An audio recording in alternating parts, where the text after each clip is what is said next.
LPG ಗ್ಯಾಸಿಂದು ಕೂಡ ಸಮಸ್ಯೆ ಆಗಿದೆ. ಸಮಸ್ಯೆ ಅಂದ್ರೆ ನಮ್ಮ ಸರ್ಕಾರ ಜನಸಾಮಾನ್ಯರಿಗೆ ತೊಂದರೆ ಆಗದ ರೀತಿಯಲ್ಲಿ ವ್ಯವಸ್ಥೆಯನ್ನು ಮಾಡಲಿ. ಇದು ಇಡೀ ಪ್ರಪಂಚದ ಅನೇಕ ದೇಶಗಳ ಸಮಸ್ಯೆ ಇದೆ ಯುದ್ಧದಿಂದ. ಅದಕ್ಕಾಗಿ ಮೊನ್ನೆ ದಿನ ನರೇಂದ್ರ ಮೋದಿಜಿಯವರು ಒಂದು ಕರೆಯನ್ನು ಕೊಟ್ಟರು.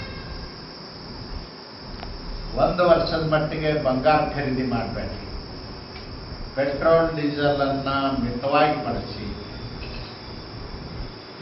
ಸಾರ್ವಜನಿಕ ಸಾರಿಗೆ ಸೌಕರ್ಯವನ್ನು ಹೆಚ್ಚು ಉಪಯೋಗ ಮಾಡಿಕೊಳ್ಳಿ ಮತ್ತು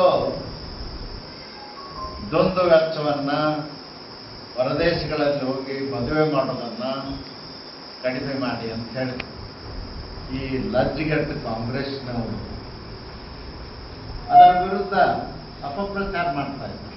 ಏನು ಅಪಪ್ರಚಾರ ಮಾಡ್ತಾ ಇದ್ದಾರೆ? ಮೋದಿ ಅವರ ಆಡಳಿತ ವೈಫಲ್ಯ. ಮೋದಿ ಅವರ ಆಡಳಿತ ವೈಫಲ್ಯ ಆಗಿಲ್ಲ. ಈ ದೇಶದ ಜನರಿಗೆ ಮುನ್ಸೂಚನೆಯನ್ನು ಕೊಟ್ಟಿದ್ದಾರೆ. ಯುದ್ಧ ಹೆಚ್ಚು ದಿನ ನಡೆದರೆ ನಮಗೆ ತೊಂದರೆ ಆಗಬಾರ್ದು, ಅದಕ್ಕಾಗಿ ನಾವು ಮಿತವಾಗಿ ಬಳಸುವಂಥ ಪ್ರಯತ್ನವನ್ನು ಮಾಡಬೇಕು ಅಂತ ಹೇಳಿದ್ದಾರೆ. ಮತ್ತು ಹೊರದೇಶಗಳಿಂದ ನಾವು 80% ಬಂಗಾರವನ್ನು ಆಮದು ಮಾಡಿಕೊಳ್ತಾ ಇದ್ದೀವಿ. ಬಂಗಾರದ ಬೆಲೆಯನ್ನು ನಾವು ಡಾಲರ್ಗಳಲ್ಲಿ ಕೊಡಬೇಕಾಗ್ತದೆ. ಡಾಲರ್ದ ಮುಂದೆ ರೂಪಾಯಿ ಮೌಲ್ಯ ಕಡಿಮೆ ಆಗ್ತದೆ. ಹೀಗಾಗಿ 1 ವರ್ಷ ಬಂಗಾರ ಖರೀದಿ ಮಾಡಬೇಕು ಅಂತ ಹೇಳಿದ್ದನ್ನು ಕಾಂಗ್ರೆಸ್ನವರು ಯಾವುದೋ ತಿಳುವಳಿಕೆ ಇಲ್ಲ, ಈ ದೇಶದ ಇತಿಹಾಸ ಗೊತ್ತಿಲ್ಲದನೆ ಬಾಯಿಗೆ ಬಂದಂತೆ ಮಾತಾಡ್ತಾರೆ. ತಾವೆಲ್ಲ ಯುವಕರಿದ್ದೇವೆ, ಪತ್ರಕರ್ತರು ಯುವಕರಿದ್ದರೆ, ನನ್ನ ಅಕ್ಕಪಕ್ಕದಲ್ಲಿ ಕೂತವರು ಯುವಕರು. 1964-65ರಲ್ಲಿ ಲಾಲ್ ಬಹದ್ದೂರ್ ಶಾಸ್ತ್ರಿ ಅವರು ಪ್ರಧಾನಮಂತ್ರಿ ಇದ್ದಂಥ ಸಂದರ್ಭದಲ್ಲಿ ಆಹಾರದ ಕೊರತೆ ಆಯಿತು ದೇಶದಲ್ಲಿ. ಅವಾಗ ಕರೆ ಕೊಟ್ಟರು. ಏನು ಕರೆ ಕೊಟ್ಟರು? ನಾವೆಲ್ಲ ಹೈಸ್ಕೂಲ್ ಸ್ಟೂಡೆಂಟ್, ಸೋಮವಾರ ಒಪ್ಪತ್ತು ಊಟ ಬಿಡಿ, ಒಂದೊಂದು ಊಟ ಬಿಡಿ.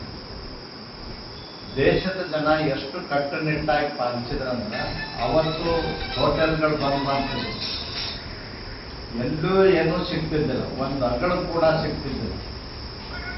ಆ ರೀತಿ ಪ್ರಧಾನಮಂತ್ರಿ ಕರೆ ಕೊಟ್ಟದಕ್ಕೆ ಬೆಂಬಲಿಸ್ತಕ್ಕಂಥ ಕೆಲಸವನ್ನು ಮಾಡಿ ಇವತ್ತು ದೇಶದಲ್ಲಿ ನಾವು ಆಹಾರ ಸ್ವಾವಲಂಬಿಗಳಾಗಿರುವ ಆ ಪ್ರಶ್ನೆ ಬರೋದಿಲ್ಲ. ಅದು ಅಲ್ಲದೇ ಹಿಂದೆ ಕಾಂಗ್ರೆಸ್ ಸರ್ಕಾರ ಇದ್ದಾಗೂ ಕೂಡ ಬಂಗಾರದ ಬಗ್ಗೆ ಹೇಳಿಕೆಗಳು ಕೊಟ್ಟಿದ್ದಾರೆ, ಖರೀದಿ ಮಾಡಬೇಡಿ, ಕಡಿಮೆ ಮಾಡಿ ಅಂತೇಳಿ. ಅದು ಅಲ್ಲದೆ ಪೆಟ್ರೋಲ್ ಡೀಸೆಲ್ ಸಮಸ್ಯೆಯೂ ಕೂಡ ಆಗಿದೆ. ನಾವು ಪಾಕಿಸ್ತಾನ ಜೊತೆಯಲ್ಲಿ ವಾರ್ ಮಾಡಿದಾಗ, ಚೈನಾ ಜೊತೆಯಲ್ಲಿ ವಾರ್ ಮಾಡಿದಾಗ ಅನೇಕ ಬಾರಿ ಕಾಂಗ್ರೆಸ್ ಆಡಳಿತದಲ್ಲಿ 65-60 ವರ್ಷದ ಆಡಳಿತದಲ್ಲಿ ಅನೇಕ ಬಾರಿ ಕಾಂಗ್ರೆಸ್ ಆಗಿದೆ. ಇವತ್ತು ನರೇಂದ್ರ ಮೋದಿಜಿಯವರು ಹೇಳಿದ್ದನ್ನು ಜನರ ಮುಂದೆ ತಪ್ಪಾಗಿ ಬಿಂಬಿಸಿ ಜನರಿಗೆ ತಪ್ಪು ತಿಳುವಳಿಕೆ ನೀಡತಕ್ಕಂಥ ಕೆಲಸವೇನು ಕಾಂಗ್ರೆಸ್ ಮಾಡ್ತಾ ಇದೆ.